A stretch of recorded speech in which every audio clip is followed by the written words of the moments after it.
ইউক্রেনের যুদ্ধ, ইরান আমেরিকার যুদ্ধ, এই অবস্থায় আওয়ামী লীগ ফ্যাসিস্ট বাংলাদেশকে ধ্বংস করে লুটপাট করে সমস্ত টাকা পয়সা শেখ হাসিনা সহ তার দোসররা সমস্ত ব্যাংক খালি করে দেশ থেকে পালিয়ে চলে গেছে, সমস্ত কিছু খালি করে দিয়ে গেছে, যার কারণে আজকে আপনারা জানেন যে এই বিদ্যুতের সংকট।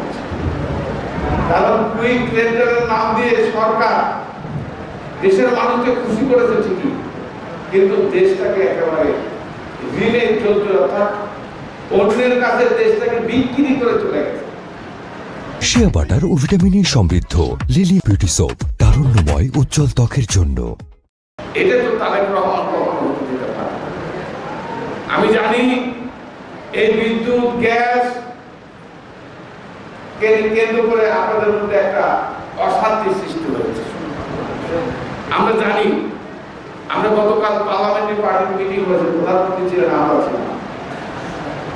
প্রিয় ভাই আমার, আমি জানি যে একটু কষ্ট আপনাদের হচ্ছে, এবং আমার আপনাদের কাছে একটু বলতে চাই যে আগামী এই কৃষি মৌসুমের আগে, আগামী মৌসুমের আগে ইনশাআল্লাহ বাংলাদেশের মানুষের যে সমস্ত এই আপনার বিদ্যুতের সংকট যেটা দেখা দিয়েছে, শুধু সেটাই নয়, এবং আপনারা শুনে খুশি হবেন, এই সার সংকট এটাও একটা কৃত্রিম সংকট।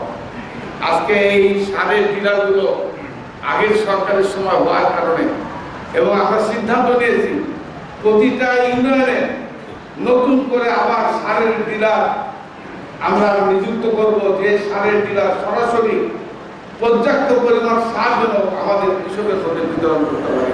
এই জন্য নতুন করে আগামী 3 দিনের মধ্যে আমরা দরখাস্ত সরকার থেকে, কৃষি মন্ত্রক থেকে দায়ের করবে। আপনারা যারা নেতৃবৃন্দ আছেন, কৃষক আছেন এবং সার ব্যবসায় আছেন, আমরা চাই বাংলাদেশের জন্য বিদ্যুৎ, সার যে সংকটের কারণে আজকে একটা গ্রুপ ষড়যন্ত্র চক্রান্ত করছে সরকারকে বিব্রত করার জন্য, সরকারকে বিতর্কিত করার জন্য। প্রিয় ভাই আমার, আমরা জানেন যখনই একটা সরকার নতুন আছে, স্বাভাবিক কারণে আজকে প্রায় 20-25 বছর পর বিএনপি রাষ্ট্রীয় ক্ষমতায় আসছে, এবং ইনশাল্লাহ বাংলাদেশের মানুষের যে সংকট, যে কষ্ট আপনারা হচ্ছে, আমরা জানি এই বিদ্যুৎকে কেন্দ্র করে নিয়ে অনেকে হয়তো বলছে যে বিএনপি ভোট দিলাম কেন বিদ্যুৎ পাচ্ছে না। ইনশাল্লাহ আমি আশ্বস্ত করছি, দায়িত্ব নিয়ে আপনাদের বিদ্যুতের সমস্যার সমাধান অতি শীঘ্র হয়ে যাবে ইনশাআল্লাহ। শিয়া বাটার ও ভিটামিন ই সমৃদ্ধ লিলি বিউটি সোপ, তারুণ্যময় উজ্জ্বল ত্বকের জন্য।